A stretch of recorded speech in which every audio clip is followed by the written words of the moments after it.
ఉద్యమంలో కూడా మీతో పాటు నేను నడుస్తానని చెప్పి కూడా ఈ సందర్భంగా మీకు అందరికి కూడా హామీ ఇస్తున్నాను. సాదిక్ గారు మరి చాలా చక్కగా మరి ఆయన సోషల్ మీడియాలో ప్రతి అంశం మీద మాట్లాడడం జరుగుతుంటుంది. ఎక్కడైతే అన్యాయం జరుగుతూ ఉంటుందో మరి ఆయన బాగా గలమిప్పి మాట్లాడడం జరుగుతుంది. ఒక మంచి ఉద్దేశంతో మరి ఈ సమావేశాన్ని ఏర్పాటు చేయడం జరిగింది. ఈ ముస్లిం సమాజం యొక్క ఓవరాల్ డెవలప్మెంట్ మరియు మరి ఈ ప్రభుత్వం ఇచ్చిన ఏదైతే హామీలు ఉన్నాయో మరి ఆ హామీలు సాధించుకునే దిశలో మరి ఏ రకంగా మనం పోరాటాలను ముందుకు తీసుకెళ్లాలని చెప్పి మరి ఈ సమావేశంలో వివరంగా చర్చించడం జరిగింది. మరి ఇవాళ చూస్తే ఈ కూటమి ప్రభుత్వం అధికారంలోకి వచ్చి 18 మాసాలు అయింది. మరి 18 మాసాలలో మరి కూటమి ప్రభుత్వం ఇచ్చిన అనేక హామీలు ఏ ఒక్క హామీ కూడా పూర్తి స్థాయిలో ఈ రాష్ట్రంలో అమలు కాని పరిస్థితి స్పష్టంగా కనిపిస్తుంది. మరీ ముఖ్యంగా మైనార్టీలకైతే మరి ఈ రాష్ట్రంలో రక్షణ లేదు, ముస్లిం మైనార్టీలకు రక్షణ లేదు. ఎందుకంటే ఇవాళ ఈ దేశంలో పరిస్థితి ఆ రకంగానే ఉంది. మన రాష్ట్ర పరిస్థితి కూడా, మన రాష్ట్రంలో కూడా అదే పరిస్థితి ఉంది. మత స్వేచ్ఛ లేదు, వాక్ స్వాతంత్రం లేదు. మరి ఈరోజు మైనార్టీల మీద దాడులు జరుగుతున్నాయి దేశవ్యాప్తంగా, మరి మన రాష్ట్రంలో కూడా. మరి ఈరోజు మన మైనార్టీల హక్కులు సాధించుకునే దిశలో మరి ఈరోజు మనమందరం కూడా సంఘటితం కావాలని చెప్పి మరి ఈ సమావేశాన్ని ఏర్పాటు చేయడం జరిగింది. మరి ఈ సమావేశంలో అనేక విషయాల మీద చర్చించడం జరిగింది.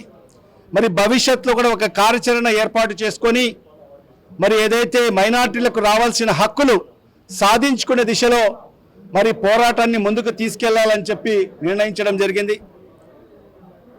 మరి అదేవిధంగా మరి ఈ కూటమి ప్రభుత్వం ఇచ్చిన ఏదైతే హామీలు ఉన్నాయో మరి హామీలు కూడా నెరవేర్చుకునే దిశలో మరి పోరాట పటిమను మరి ముందుకు తీసుకెళ్లాల్సిన అవసరం ఉందని చెప్పి కూడా మరి అందరూ కూడా చర్చించుకోవడం జరిగింది.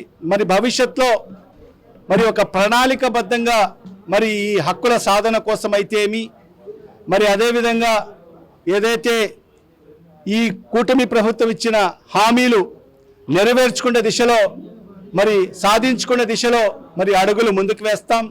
ఖచ్చితంగా అన్ని సంఘాలు సంఘటితమై ఒకే ప్లాట్ఫామ్ పైకి వచ్చి మరి మన ఉద్యమాన్ని ముందుకు తీసుకెళ్తామని చెప్పి కూడా మరి వాళ్ళందరూ కూడా చెప్పడం జరిగింది.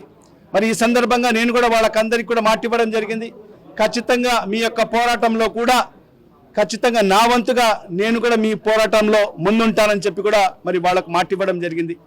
మైనార్టీల హక్కుల కోసం అయితేమి, మరి ఏదైతే ఈ హామీలన్నీ కూడా నెరవేర్చే దిశలో ఖచ్చితంగా మీ పోరాటాల్లో నేను కూడా భాగస్వామ్యం అవుతామని చెప్పి కూడా మా పార్టీ కూడా భాగస్వామ్యం అవుతుందని చెప్పి కూడా ఈ సందర్భంగా వాళ్ళకు మాట ఇవ్వడం జరిగింది. ఆ దిశలో ఖచ్చితంగా ముందుకు వెళ్తామని చెప్పి కూడా ఈ సందర్భంగా తెలియజేసుకుంటూ మరొకసారి మరి ఈరోజు మరి రాష్ట్ర నలుమూల నుంచి వచ్చిన వివిధ సంఘాలకు సంబంధించిన అధ్యక్షులు, మరి కార్యదర్శులు, మరి ప్రధాన కార్యదర్శులు, మరి అదేవిధంగా మరి మన మత గురువులు అందరికీ కూడా మరి పేరు పేరున నా హృదయపూర్వక ధన్యవాదాలు తెలియజేసుకుంటున్నాను.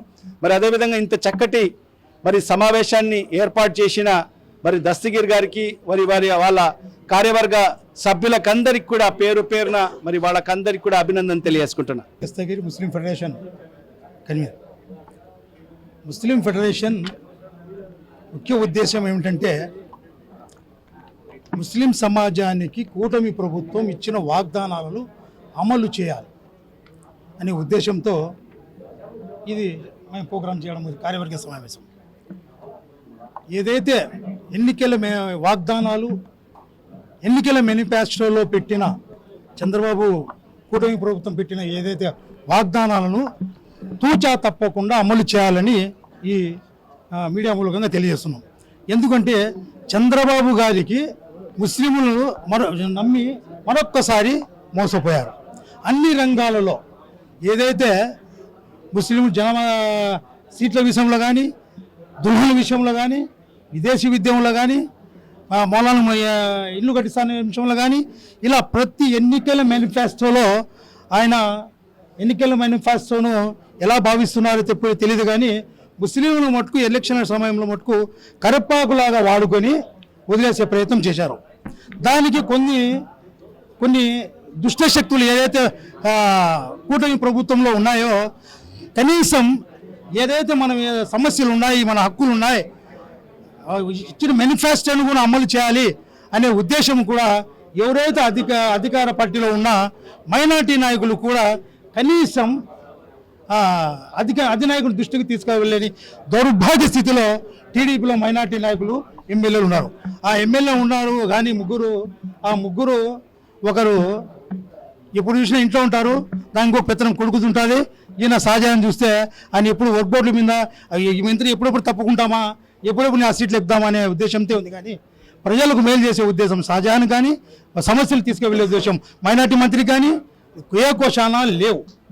ఎందుకంటే పలు సందర్భాల్లో మైనార్టీ ఆస్తులు అన్యాక్రాంతం ఉన్నాయి ఆయన అని మైనార్టీ కన్సల్ట్ మిలిటరీ దృష్టికి వెళ్తే ఆయన ఏది పట్టించుకోడు. అలే మైనార్టీల మీద దాడులు జరుగుతున్నాయన్నా, మైనార్టీల మీద దాడులు జరుగుతున్నాయి, కొద్దిగా మీరు వాయిస్ పెట్టండి అన్న, కన్సల్ట్ ఎవరైనా అన్యాయం జరిగిన వాళ్ళు ఇళ్ళకి ప్రయత్నించానంటే సంబంధిత వాళ్ళు దాన్ని పట్టించుకునే పాపాన పోలేదు.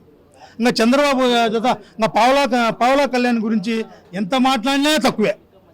ఇది ఎక్కడో పక్క రాష్ట్రంలో పక్క దేశంలో జరుగుతున్న దాని గురించి ఈ పావలా కళ్యాణ్ స్పందిస్తాడు కానీ రాష్ట్రంలో జరుగుతున్న మైనార్టీల మీద జరుగుతున్న దాడుల గురించి కానీ, రైతుల మీద జరుగుతున్న దాడుల గురించి కానీ ఏ ఒక్కరోజు కూడా స్పందించిన పాపాన పోలేదు ఈ పావలా కళ్యాణ్. అలాగే చంద్రబాబు గారు వెన్నుపోటుకు నిదర్శనం చంద్రబాబు అంటారు, ఇది వాస్తవం, దాన్ని ఖచ్చితంగా అమలు చేశాడు.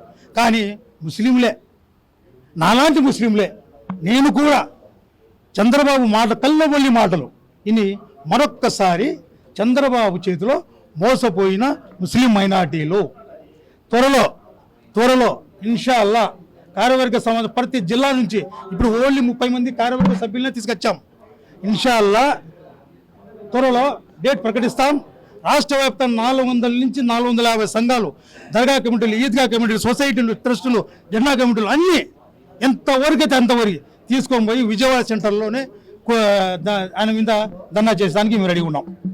కానీ చంద్రబాబును చూసి తస్మత్ జాగ్రత్తగా ఉండండి ముస్లిం సమాజం, కళ్ళబొల్లి మాటలు నమ్మద్దండి, తస్మత్ జాగ్రత్త ఉండాలని కోరుకుంటున్నాం. చరిత్ర సృష్టించినోడు ఇప్పుడు ఆ చరిత్రని తిరగరాయబోతున్నాడు. అబద్ధాల గోడల్ని బద్దలు కొట్టి నిజాలను రాగా మీ ముందుంచబోతున్నాడు. నిజమైన వార్తల కోసం వెంటనే డౌన్లోడ్ చేసుకోండి రా యాప్ని.